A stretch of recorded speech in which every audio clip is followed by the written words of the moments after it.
صناعة السفيفة والعقاد التي تميز اللباس التقليدي المغربي صناعة مغربية امتدت لقرون،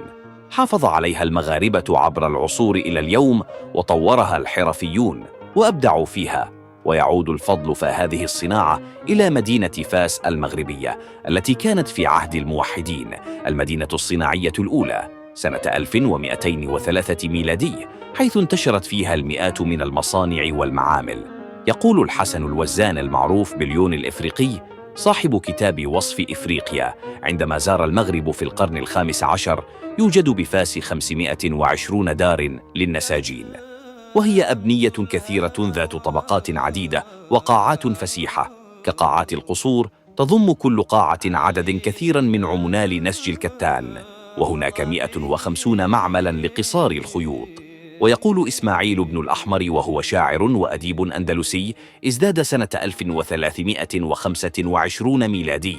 تلقى علومه الأولى في غرناطة ثم استقر في المغرب في كتابه بيوتات فاس الكبرى، حيث وصف لنا مكونات خياطة اللباس المغربي كالعقاد والسفيفة وكيفية نسجهما وخياطتهما على ثوب الملف، كما ذكر كذلك الحايك والجلابيب.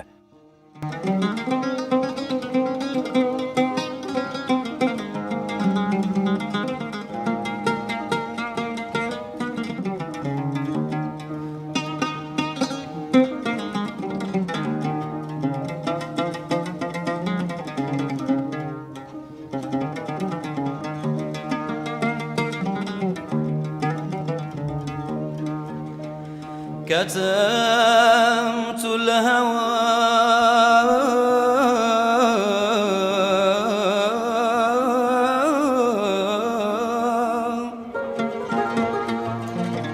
علي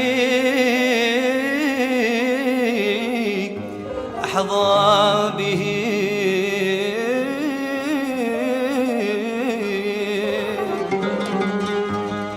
فأفشت